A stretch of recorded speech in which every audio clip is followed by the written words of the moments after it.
अस्सलाम वालेकुम dear students, I am Masoodullah Abro, lecture physics, government boys degree college IIT Qasimabad. आज का जो हमारा लेक्चर है वो है chapter number 7, work, energy and power. तो उस चैप्टर में से जो मैंने टॉपिक सेलेक्ट किया है, जो लेक्चर मैंने बनाया है, लेक्चर नंबर 2 है। लेक्चर नंबर 1 है वर्क का, ठीक है, और लेक्चर नंबर 2 है एनर्जी। और एनर्जी के तो बहुत सारे अकसाम होते हैं। तो इसके जो मैंने 2 टाइप्स लिए हुए हैं, मेन जो टाइप हैं वो है एक काइनेटिक एनर्जी और एक है पोटेंशियल एनर्जी। तो हम इस चैप्टर में एनर्जी को डिफाइन करेंगे, इस लेक्चर में एनर्जी को डिफाइन करेंगे, और उसके बाद हम किनेटिक एनर्जी को डिफाइन करेंगे। और किनेटिक एनर्जी के ऊपर जो MCQs हैं, जो भी न्यूमेरिकल्स हैं, जो भी MDCAT या NUST में आ चुके हैं, वो हम डिस्कस करेंगे। बिस्मिल्लाहिर्रहमानिर्रहीम। पहले तो हम एनर्जी को डिफाइन कर रहे हैं। तो एनर्जी किसको कहते हैं, तवानाई किसको कहते हैं? आप में जो काम करने की सलाहियत है, आप जो भी वर्क करते हैं, जो भी काम करते हैं, तो आप में काम करने की जो सलाहियत मौजूद होती है, उसे कहते हैं हम एनर्जी। तो इसकी जो डेफिनेशन है वो है the ability to do work is called energy. तो इसका मतलब ये हुआ कि जो काम करने की सलाहियत आप में मौजूद है, उसे कहते हैं एनर्जी। अब देखें कि जो काम करने की सलाहियत है वो कैसे बनेगी। तो उसके लिए आपको काम करना पड़ेगा, आपको वर्क करना पड़ेगा। तो ये आपका चैप्टर नंबर 7 का लेक्चर नंबर 1। तो हम थोड़ा वर्क को डिफाइन कर देते हैं इधर यहाँ पे, ताकि आपको अंदाज़ा हो जाए कि वर्क कैसे होता है। देखिए, किसी भी बॉडी पे अगर कोई भी बॉडी रेस्ट में हो, तो अगर उस पर आप वर्क नहीं करते तो उसमें एनर्जी स्टोर नहीं होगी।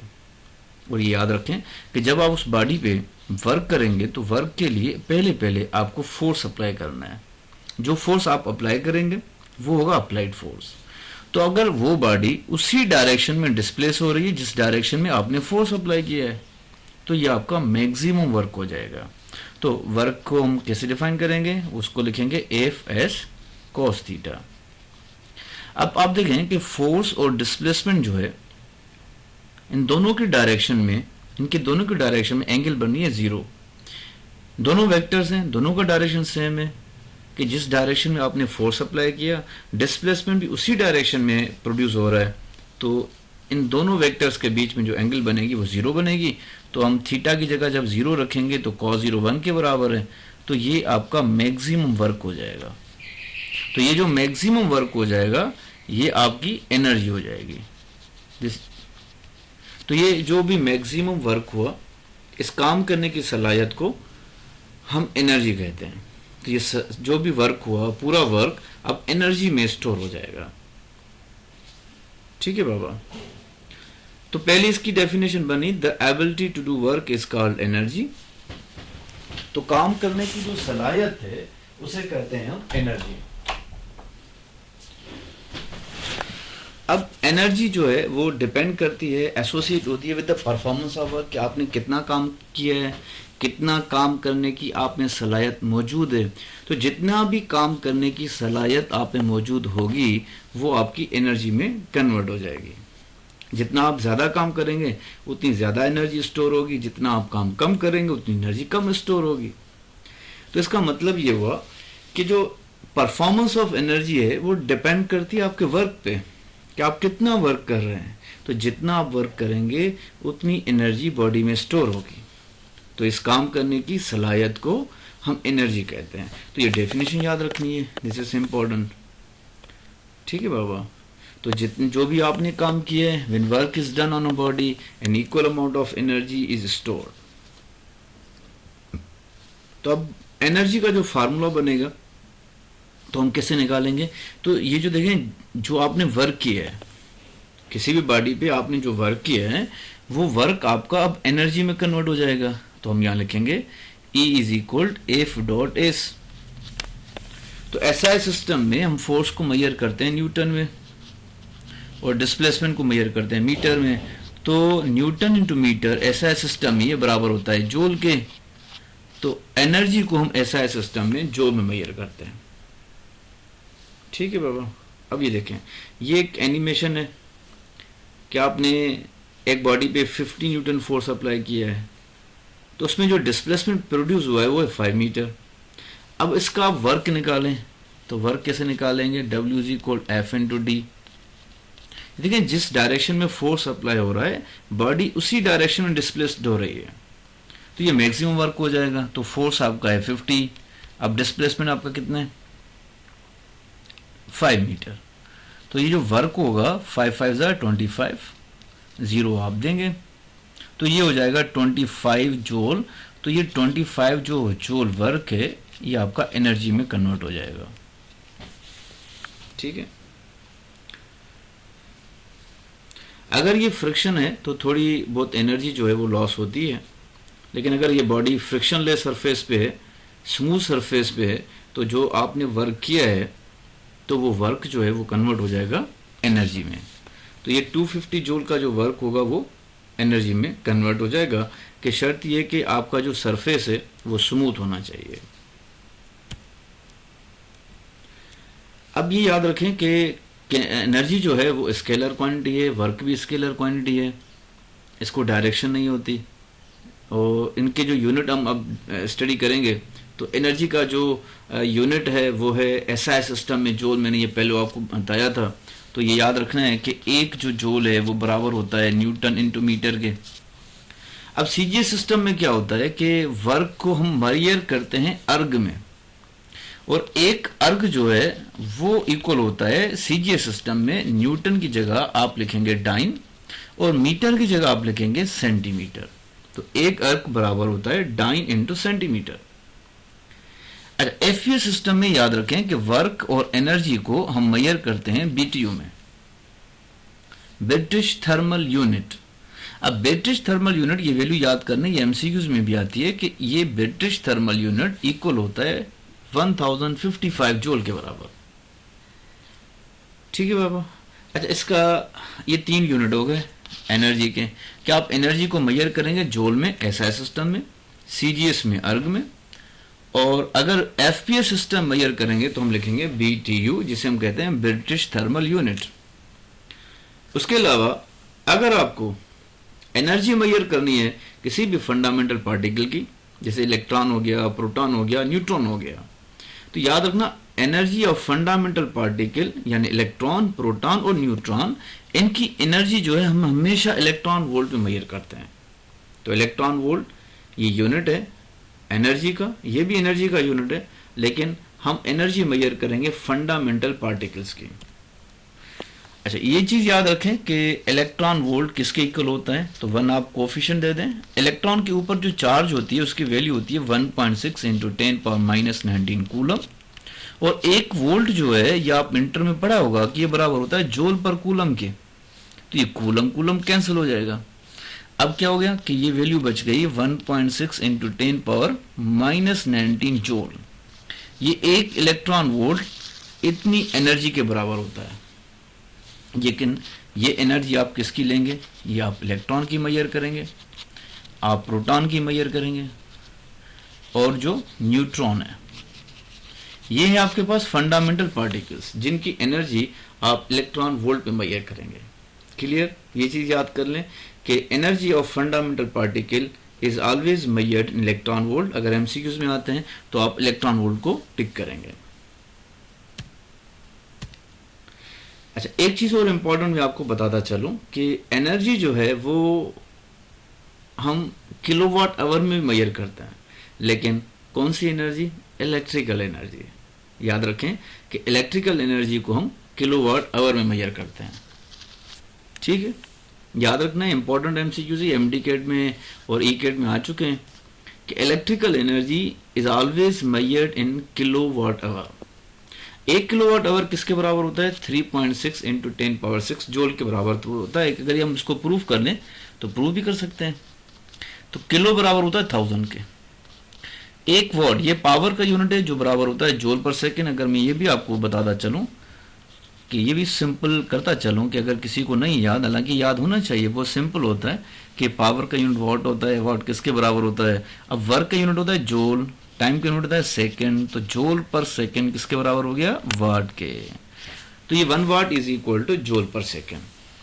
अब देखें 1 घंटे में 1 आवर में कितने सेकंड्स होते हैं, 3600 सेकंड्स होते हैं। तो ये सेकंड सेकंड कैंसिल हो जाएगा, तो आपके पास जो वैल्यू बचेगी वो बचेगी 365 टाइम 0, यानी ये 36 लाख हो जाएगा। तो इस तरह भी लिख सकते हैं हम। अब ये चीज़ नोट कर लें कि एमसीक्यू जारी बात है कि इस तरह जरूरी नहीं कि यही एमसीक्यूज आ जाए। ये मैंने आपको इसलिए सॉल्व कराया कि 1 किलोवाट आवर में इतने जूल होते हैं। अगर आप इसको पावर में कन्वर्ट करेंगे तो जितने जीरोज होंगे आप उसको काउंट करके पावर +5 दे दें, ये भी करेक्ट है। अगर आप 6 भी डिजिट क्रॉस करेंगे तो ये आपकी वैल्यू बनेगी 3.6, यहाँ पे पॉइंट आ गई तो ये पावर हो जाएगा 6 जूल। तो ये भी आपकी वैल्यू करेक्ट है। हाँ, इसको हम इसी तरह भी लिख सकते हैं कि किलोवाट आवर ये इक्वल हो जाएगा 3.6, 10 पावर 6 आपने पढ़ा होगा, it is equal to mega joule. तो इस तरह भी ऑप्शन आ सकता है। तो मैंने आपको चारों तरीके बता दिए कि 1 किलोवाट आवर में कितने जूल होते हैं। तो इनमें से अगर कोई भी वैल्यू आती है, देखिए मैं इसको नंबर दे रहा हूं 1 2 3 4, ये चारों ऑप्शन करेक्ट हैं। 1 किलोवाट आवर में इतने जूल होते हैं। अब हम एनर्जी का जो मेन टाइप है काइनेटिक एनर्जी, जिसे हम किनेटिक एनर्जी कहते हैं, वो तो मोस्ट इंपॉर्टेंट है। आप उसको जब स्टडी करेंगे, जब आप ये पूरा वीडियो देखेंगे इस किनेटिक एनर्जी के ऊपर, तो आपको इंटरेस्टिंग भी लगेगा, आपको मज़ा भी आएगा। और आप इसका जो मैंने पूरा मटेरियल इसमें लेक्चर में कंक्लूड कर दिया है। ठीक है बाबा। अब किनेटिक एनर्जी को जो डेफिनेशन है, जो इसका बेसिक कंसेप्ट है, वो हमें समझना है कि किनेटिक एनर्जी किसे कहते हैं। ये है हर की तवानाई। ये हर उस बॉडी में मौजूद होती है जो बॉडी हरकत में आती है। ये हर उस बॉडी में मौजूद, मैं दोबारा रिपीट कर रहा हूं, ये हर उस बॉडी में मौजूद होती है जो बॉडी हरकत में आती है। तो इसकी डेफिनेशन बनेगी the energy possessed by a body by virtue of its motion. अब देखें, a girl is running, she is running, she has kinetic energy. अब ये इसकी जो काइनेटिक एनर्जी है वो डिपेंड करेगी इसके मास के ऊपर कि इसका मास कितना है। जितना इसका मास ज्यादा होगा, ठीक है, ये इसके मास पे डिपेंड करेगी और इसकी वेलोसिटी पे डिपेंड करेगी। अगर इसमें वेलोसिटी ज्यादा होगी तो इसमें किनेटिक एनर्जी ज्यादा होगी। तो इसकी जो क्वांटिटी ऑफ मोशन है, आप देख सकते हैं कि ये जितना ज्यादा दौड़ेगी उतनी किनेटिक एनर्जी इसमें ज्यादा होगी। अगर ये जितना कम दौड़ेगी तो इसमें किनेटिक एनर्जी कम होगी। तो इसका एक तो डेफिनेशन ये हो गया कि जितना देखिए इसमें किनेटिक एनर्जी है, जितनी इसमें रफ्तार है, जिसका इतना इसका जितना मास है, तो ये किनेटिक एनर्जी हम डिफाइन करेंगे। ये किनेटिक एनर्जी एक तो डिपेंड करती है मास के ऊपर, ये इसका फार्मूला एक आ गया। हम मजीद फार्मूला इसके डिटरमाइन करेंगे। तो किनेटिक एनर्जी जो है वो डिपेंड करती है एक मास के ऊपर और डिपेंड करती है स्क्वायर ऑफ वेलोसिटी। ठीक है बाबा। तो किनेटिक एनर्जी की डेफिनेशन में दोबारा रिपीट कर रहा हूं, the energy possessed by body by virtue of its motion is called kinetic energy. जब भी कोई बॉडी हरकत में आती है तो उसकी हरकत में आने के बाद जो हरकत के दौरान जो उसकी एनर्जी होगी वो होगी किनेटिक एनर्जी। तो किनेटिक एनर्जी को जब हम प्रूफ करते हैं तो किनेटिक एनर्जी का एक तो ये फार्मूला बनता है 12 mv²। तो इस फार्मूले के मुताबिक जो किनेटिक एनर्जी है वो डिपेंड डायरेक्टली करती है मास के ऊपर। तो मैं यहाँ पे लिख रहा हूँ, यह चीज याद कर लें कि अगर मास ज्यादा होगा तो किनेटिक एनर्जी ज्यादा होगी। और दूसरा डिपेंड करता है कि किनेटिक एनर्जी डायरेक्टली प्रोपोर्शनल होती है स्क्वायर ऑफ वेलोसिटी के साथ। अगर आपको मास दे रहा है, वेलोसिटी दे रहा है, तो आप किनेटिक एनर्जी का ये फार्मूला यूज करेंगे। अब ये फार्मूला कहां से आ गया? ये काइनेटिक एनर्जी दूसरा फार्मूला हम ड्राइव करेंगे। देखें, मैं काइनेटिक एनर्जी का दूसरा फार्मूला ड्राइव कर रहा हूं। तो काइनेटिक एनर्जी में क्या पढ़ा था? ये बराबर होती है 12 mv²। अब आपने पढ़ा होगा कि मोमेंटम जो है वो बराबर होता है mv। तो यहां से अगर आप वेलोसिटी निकालेंगे तो ये बनेगा p/m। तो अब काइनेटिक एनर्जी की जगह ये अपना वेलोसिटी की जगह ये अगर वैल्यू पुटअप करेंगे तो ये बनेगा p/m। अब इसका स्क्वायर करें तो ये बनेगा 1/2 p²/m²। तो mm क्या होगी? कैंसिल हो जाएगी। अब आपके पास जो फार्मूला बचेगा वो बचेगा p²/2m। ठीक है। अब बच्चे जो हैं वो मोस्टली एक सवाल पूछते हैं कि सर हमने ये दो फार्मूले ड्राइव किए हैं, एक तो ये फार्मूला किनेटिक ये भी प्रूव होता है, एक दूसरा ये फार्मूला ड्राइव किया है। अब इस फार्मूले के मुताबिक जो किनेटिक एनर्जी है वो डायरेक्टली डिपेंड करती है मास के ऊपर। अब देखें कि इस फार्मूले में किनेटिक एनर्जी जो है वो इन्वर्सली प्रोपोर्शनल होती है मास के साथ। तो ये थोड़ा डिफरेंस आप समझ लें कि अगर आपको मोमेंटम दे रहा है, तो याद रखें कि किनेटिक एनर्जी इस फार्मूले में इन्वर्सली प्रोपोर्शनली मास के साथ, और अगर आपको मास यानी आपको वेलोसिटी दे रहा है तो इस फार्मूले में किनेटिक एनर्जी डायरेक्टली डिपेंड करती है मास के ऊपर। ठीक है बाबा। अभी देखें a car is moving on the road. अब देखें कि इसकी रफ्तार कितनी है, पहले ये स्लो है, अब देखिए इसकी रफ्तार बढ़ गई।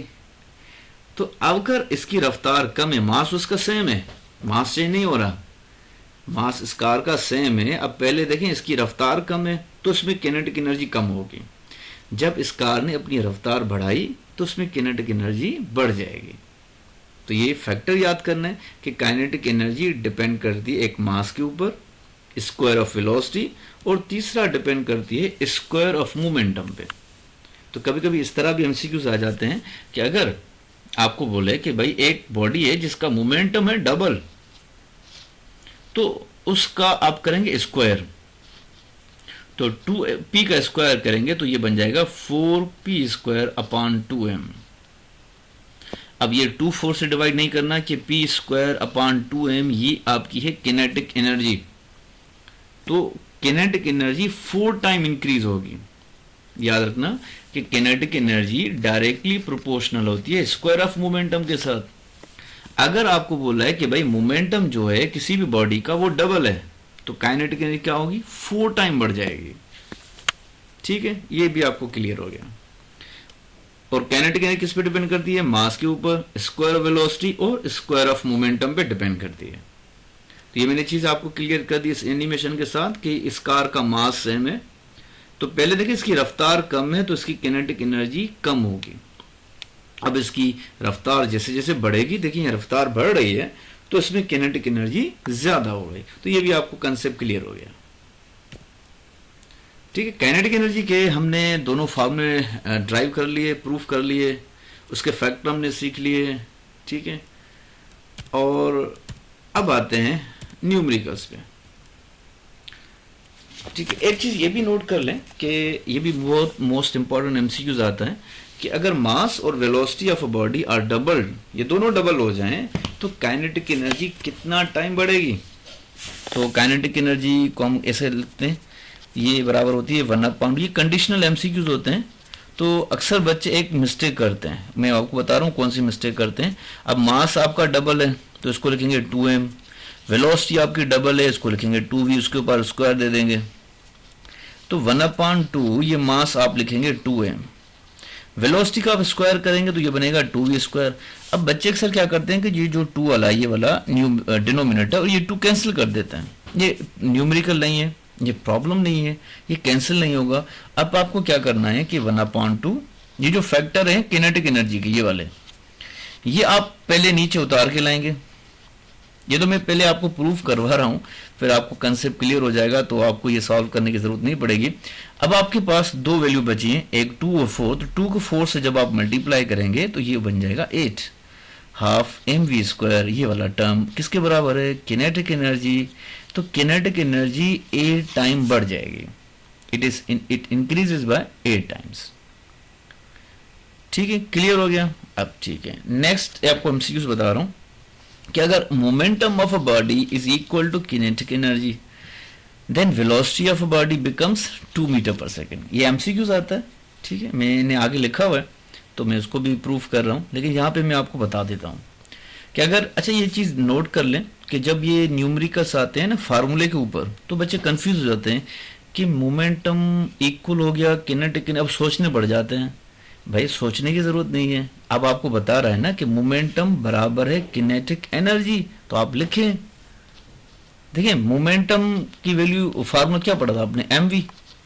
ठीक है, किनेटिक एनर्जी क्या पढ़ा हुआ है, हाफ mv²। तो इस तरह सॉल्व किया करें तो फार्मूला तो आपको याद होगा, तो मोमेंटम बराबर है किनेटिक एनर्जी, तो आप लिखें, उसको प्रूफ करें। जब आप लिखेंगे इस तरह तभी आपको आंसर आएगा, तभी आपको आंसर मिलेगा। तो ये एम कैंसिल हो जाएगा, एक वेलोसिटी यहां से कैंसिल होगी, एक यहां से कैंसिल होगी, तो ये 2 इधर चला जाएगा। तो यहाँ पे राइट साइड पे एक वेलोसिटी आपकी बचेगी, तो ये वेलोसिटी क्या बन गई, 2 मीटर पर सेकेंड। क्लियर हो गया, गुड। अच्छा, ये चीज देखिए, मैंने आपको पहले बता दिया कि किनेटिक एनर्जी अब किन फैक्टर पे डिपेंड करती है।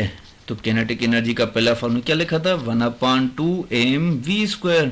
तो ये मास पे डिपेंड करती है, स्क्वायर ऑफ वेलोसिटी पे डिपेंड करती है, तो ये भी करेक्ट, ये भी करेक्ट। अच्छा, ये भी चीज हमने पढ़ा था कि काइनेटिक एनर्जी का जो फार्मूला है वो है p²/2m। तो kinetic energy square of momentum पे डिपेंड करेगी, तो इसका करेक्ट ऑप्शन होगा ऑल ऑफ दिस। ये चीज वही आ गई कि भाई momentum of a body is equal to kinetic energy then velocity of a body is, ये अभी हमने सॉल्व किया है, 2 मीटर पर सेकेंड। गुड। अच्छा, ये न्यूमेरिकल्स हैं, ये न्यूमेरिकल्स आते हैं किनेटिक एनर्जी के ऊपर। A toy car of mass of body, एक टॉय कार है हमारे पास जिसका मास आपको दे रहा है 50 ग्राम। अब देखें, पहले आप डेटा नहीं बनाएं, क्योंकि आप पहले डेटा बनाएंगे, फिर आप फार्मूला लिखेंगे, वैल्यू पुटअप करेंगे, तो takes a lot of time. तो इसके लिए आपको डायरेक्ट फार्मूला लिखना है। अब पूछ रहा क्या है, आपको काइनेटिक एनर्जी पूछ रहा है, तो डेटा तो भी बनी हुई है ना। तो आप यहाँ देखें, ये आपका मास हो गया, ठीक है, ये आपकी वेलोसिटी हो गई। हाँ, कोई ऐसा न्यूमेरिकल है जिसमें थोड़ी डेटा ज़्यादा दे रहा है, तो उसमें आप समझने के लिए आप डेटा भले बनाएं, कि फिर आपको आसान चीज़ हो जाएगी, फिर वो बहुत आसान हो जाएगी। तो किनेटिक एनर्जी आपसे पूछ रहा है, मास आपको दे रहा है, लेकिन याद रखें मास ग्राम में दे रहा है। तो किनेटिक एनर्जी का हमने फार्मूला क्या पढ़ा था, पहले तो आप फार्मूला लिखें, ठीक है, 1/2। अब मास क्या बता रहा है, 50 ग्राम, तो इसको किलोग्राम में कन्वर्ट करने क्या करेंगे, 1000 से डिवाइड करेंगे। अब वेलोसिटी कितनी है, 10 का स्क्वायर कर लें, 100। तो ये तीनों जीरो जो ऊपर हैं ये वाले और नीचे वाले तीनों जीरो कैंसिल हो जाएंगे। अब 5 को जब 2 से डिवाइड करेंगे तो ये बनेगा 2.5 joule. This is the answer. ठीक है बाबा, इसको आप आराम से सुने, इंशाल्लाह समझ में आ जाएगा। अच्छा, एक और न्यूमेरिकल है।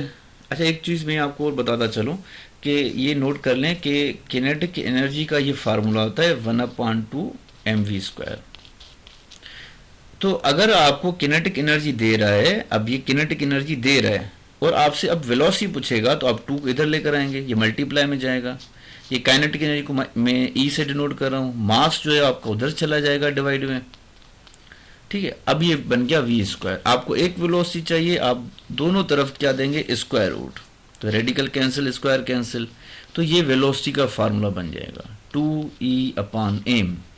तो इस फार्मूले से हम वेलोसिटी कैलकुलेट करेंगे आगे जाके। अच्छा, एक चीज़ और मैं आपको बता दूं कि ये हमने किनेटिक एनर्जी का फार्मूला पढ़ा था p²/2m, ठीक है बाबा। अब इसमें से अगर आपको किनेटिक एनर्जी दे रहा है और आपसे मोमेंटम पूछ रहा है, तो आप क्या करेंगे, किनेटिक एनर्जी को मैं ई से डिनोट कर रहा हूँ, ठीक है, तो 2m आप इधर लेकर आएंगे, तो ये हो जाएगा p²। हमें एक मोमेंटम चाहिए, दोनों तरफ आप रेडिकल देंगे, तो ये रेडिकल और ये स्क्वायर कैंसिल हो जाएगा, तो मोमेंटम क्या बनेगा, 2me। ये भी फार्मूला याद करें, अगर आपको किनेटिक एनर्जी दे रहा है और आपसे मोमेंटम पूछ रहा है, तो आप ये वाली इक्वेशन यूज कर लें, आप फार्मूला खुद बना लें। अगर आपको याद नहीं हो तो आप फार्मूला यहाँ से बना लें, क्योंकि इतने फार्मूला आपको याद नहीं रहते हैं, भूल जाते हैं, ठीक है बाबा। तो ये आपका मोमेंटम का फार्मूला, मैं दोबारा रिपीट कर रहा हूँ। देखिए, किनेटिक एनर्जी में 2 फार्मूला पड़े हैं, ये एक ये वाला, एक ये वाला। अगर आपको किनेटिक एनर्जी दे रहा है, मास भी दे रहा है, आपसे वेलोसिटी मालूम कर रहा है, वेलोसिटी पूछ रहा है, तो आप ये वाली इक्वेशन यूज करें। अगर आप किनेटिक एनर्जी आपको दे रहा है और आपसे मोमेंटम पूछ रहा है, तो आप ये वाली इक्वेशन यूज कर लें, 2 इक्वेशन याद कर लें, फिर आप इन इक्वेशन में से ये फार्मूला खुद कैलकुलेट करें।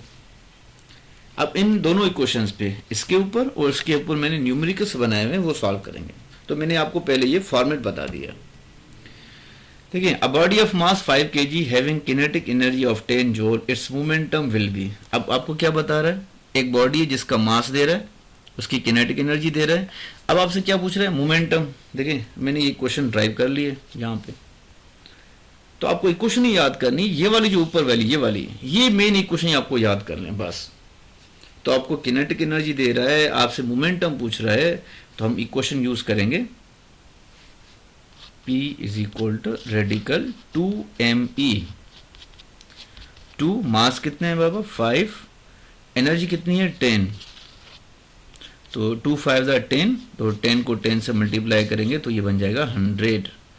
तो 100 के क्या रेडिकल होगा 10, तो मोमेंटम क्या बनेगा 10 into second. This is the correct answer.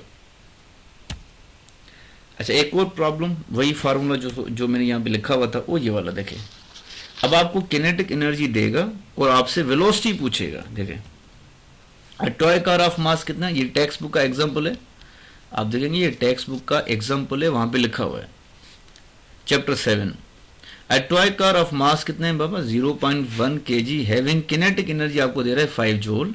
आप पूछ रहे हैं velocity of toy car is, तो आप वेलोसिटी ऑफ टॉय कार कैसे निकालेंगे, तो पहले आप चलो फार्मूला लिखें। अगर वो वाला मेन फार्मूला आपको याद नहीं तो आप कोशिश करें ये वाला फार्मूला तो याद रखें, मेन फार्मूला है। तो किनेटिक एनर्जी आपको दे रहा है 5, 2 आप इधर लेकर आए, मास आपको दे रहा है 0.1, ये बनेगा v स्क्वायर। तो 2 5 10, अब ये 0.1 मल्टीप्लाई का उधर चला जाएगा डिवाइड में। तो अब ये चीज नोट कर लें कि ये इस तरह की न्यूमेरिकल जब आते हैं कि डिवाइड में 0.1 है, तो जब आप ये पॉइंट कैंसिल करेंगे तो ऊपर एक जीरो चला जाएगा, तो ये बनेगा v square is equal to 10 यानी 100। तो अब 100 का आप रेडिकल निकालेंगे तो ये वेलोसिटी आपकी बनेगी 10 मीटर पर सेकेंड, तो ये आपका आंसर हो जाएगा। अच्छा, एक और इंपॉर्टेंट चीज मैं आपको बता रहा हूं, ये मोस्ट इंपॉर्टेंट है कि 2 bodies of masses 1 gram and 4 gram are moving with equal kinetic energies. The magnitude of their momentum is, अब उनका magnitude of momentum पूछ रहा है, लेकिन किस में पूछ रहा है, रेशो में। ये चीज थोड़ी मैं क्लियर कर लूं। The ratio of magnitude of their momentum is, मैं दोबारा रिपीट कर रहा हूं कि 2 बॉडीज हैं, एक का मास है 1 ग्राम और दूसरे का मास है 4 ग्राम, लेकिन इनकी किनेटिक एनर्जी जो है वो इक्वल है, तो इसका जो है वो मोमेंटम रेशो में पूछ रहे हैं। अब हम कैसे निकालेंगे इसको, रेशो ऑफ मोमेंटम जो है वो उसको निकालेंगे।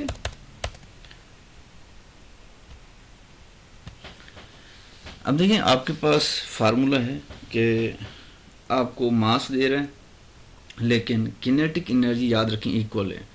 अब पूछ रहा है कि the ratio of magnitude of their momentum is, तो किनेटिक एनर्जी और मोमेंटम का जो हमने फार्मूला लिखा था मैं आपको दोबारा रिपीट कर रहा हूँ।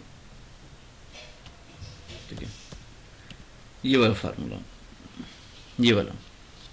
अब ये फार्मूला यूज करेंगे। अब 2 बॉडीज हैं जिसके आपको मास दे रहा है 1 gram 4 gram, are moving with equal kinetic energies. तो एक जो बॉडी ऑफ मास m1 है उसके हम किनेटिक E1 से डिनोट करते हैं, तो उसका जो मोमेंटम होगा वो होगा p स्क्वायर अपॉन 2m। ठीक है बाबा, अब ये चीज नोट कर लें कि 2 बॉडीज हैं 1 gram and 4 gram are moving with equal kinetic energies. The magnitude of their momentum यानी ratio of magnitude of their momentum, तो पहले आप मोमेंटम का फॉर्मूला निकालें, तो ये बनेगा 2m e is equal to, ये फर्स्ट बॉडी का मोमेंटम हो जाएगा, ये फर्स्ट बॉडी का मोमेंटम हो गया। अब ये चीज नोट कर लें कि यहां पे जो P1 है तो यहां पे आपको E1 लिखना है, लेकिन E1 नहीं लिखे क्योंकि ये किनेटिक एनर्जी दोनों बॉडीज की सेम है, तो एक फार्मूला ये हो गया। तो अब पहली बॉडी का जो मास है वो है m1, तो यहाँ पे आप m1 देखेंगे कि मासेस आपको डिफरेंट दे रहा है, ये देखें 1 ग्राम और 4 ग्राम। तो पहली बॉडी का जो मास है ये वाला, ये होगा m1 और ये होगा m2। अब किनेटिक एनर्जी जो है वो सेम है, इक्वल है, तो आप E1 E2 नहीं लिखेंगे, तो फर्स्ट बॉडी का मोमेंटम ये हो गया। अब आप देखें कि जो सेकंड बॉडी होगी उसका मोमेंटम क्या होगा, p2 स्क्वायर 2m2 और ये हो जाएगा E। अब आपसे पूछ रहा है the ratio of magnitude of their momentum, तो हम क्या करेंगे, ये आपका फर्स्ट बॉडी का मोमेंटम हो गया, ये आपका सेकंड बॉडी का मोमेंटम हो गया। तो हम करेंगे डिवाइड इक्वेशन 1/2। तो पहली जो इक्वेशन बनी है ना, तो इसको लिखेंगे हम p1² डिवाइडेड बाय p2²। अब p1² किसके बराबर है, ये है 2m1e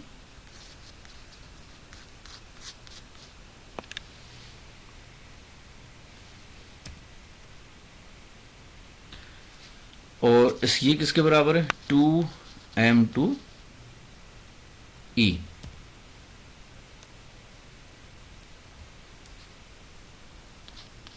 अब एनर्जी सेम है दोनों की, तो कैंसिल हो जाएगा, ये 2 आपके कैंसिल हो जाएंगे। तो p1² is equal to p2² m1/m2। अब हमें मोमेंटम फाइंड करना है, तो ये p1²/p2²। तो हमने क्या किया कि दोनों साइड रेडिकल लेना है स्क्वायर रूट, ताकि ये स्क्वायर कैंसिल हो जाए। तो ये बनेगा p1/p2। अब m1 कितना है आपके पास, 1, और m2 कितना है, 4। तो 1 का रेशो निकालेंगे, रेडिकल निकालेंगे तो 1 आएगा, तो 4 का रेडिकल निकालेंगे तो ये 2 आएगा। तो ये आपका आंसर आ जाएगा 1:2। ठीक है बाबा, तो ये आपका करेक्ट ऑप्शन हो गया। अब एक और न्यूमेरिकल है, ये भी इंपॉर्टेंट है कि 2 bodies of masses m1 m2 आपको दे रहा है, ठीक है, हैव इक्वल मोमेंटम। अब यहाँ पे क्या बता रहा है कि मोमेंटम इक्वल है। देखें इस न्यूमेरिकल में आपको क्या बता रहा था कि किनेटिक एनर्जी इक्वल है। अब आप क्या फाइंड करना है, the ratio of their momentum. तो पहले आपने क्या किया कि फर्स्ट बॉडी का मोमेंटम निकाला, फिर सेकंड बॉडी का मोमेंटम निकाला, फिर आपने उसको डिवाइड किया।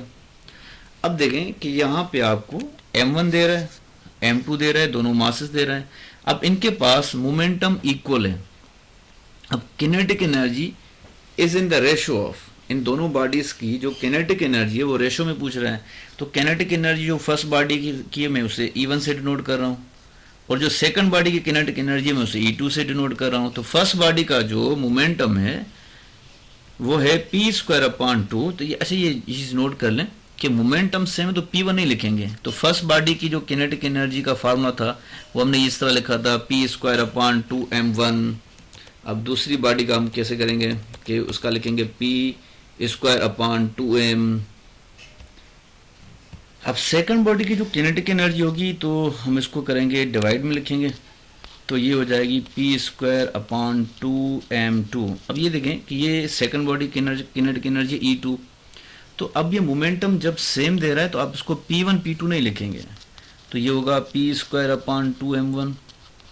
इसको मल्टीप्लाई में कन्वर्ट करेंगे तो ये रेसिप्रोकल चेंज हो जाएंगे, तो ये बन जाएगा p²। मोमेंटम सेम है तो ये कैंसिल हो जाएंगे, ये 2 आपका कैंसिल हो जाएगा, तो ये बचेगा m2/m1। बहुत आसान है।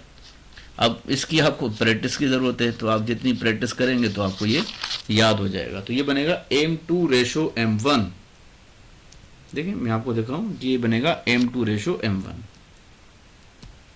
अब ये लास्ट MCQs में आपको बता रहा हूँ, फिर इस लेक्चर को एंड करेंगे। तो ये सारे जो प्रॉब्लम्स थे ये किनेटिक एनर्जी पे आ चुके हैं। तो जो एंट्री टेस्ट का लेक्चर होता है उसमें सिर्फ ये नहीं होता कि आप डेफिनेशन पढ़ें, फार्मूला लिखें। तो फार्मूले के ऊपर जो भी प्रॉब्लम होते हैं वो आपको प्रैक्टिस करनी है। तो ये टीचर आपको गाइड करेगा, वो बताएगा। इस तरह चलो आपने अगर ये चीज़ नहीं पढ़ी, अगर ये MCQs आपके सामने आ जाएगा तो आप इसको सॉल्व नहीं कर सकेंगे। ठीक है बाबा।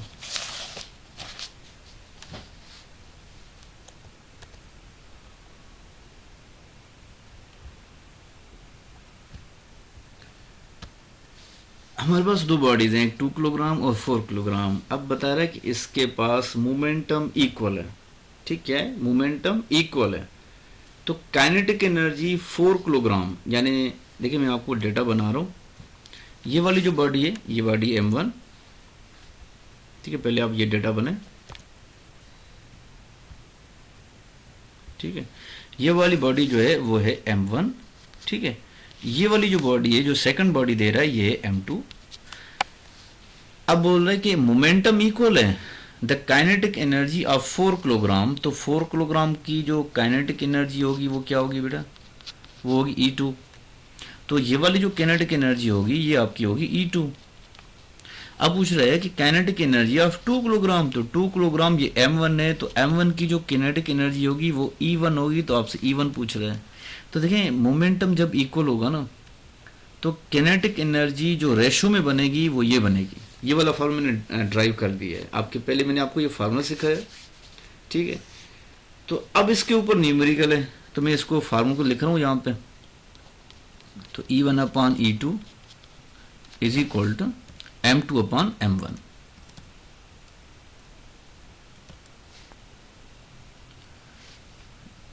ये देखें E1 upon E2 is equal to M2 upon M1। E1 आपसे पूछ रहे हैं, तो M2 कितने हैं बेटा 4, M1 कितने हैं 2, और E2 आपको कितने दे रहा है 10। तो 2 की टेबल कितना आसान हो गया अगर ये आपको फार्मूला याद होगा तो, वरना अगर याद नहीं है तो आपको ड्राइव करना पड़ेगा। तो 2 की टेबल 4 पे 2 टाइम, तो 2 को जब 10 से मल्टीप्लाई करेंगे तो ये बनेगा 20 जूल। इसको आप दोबारा देख लें, इसको रिपीट कर लें न्यूमेरिकल्स को। अगर एक मरतबा समझ नहीं आ रहा तो दूसरी मरतबा देखें कि ये फार्मूला कैसे बना।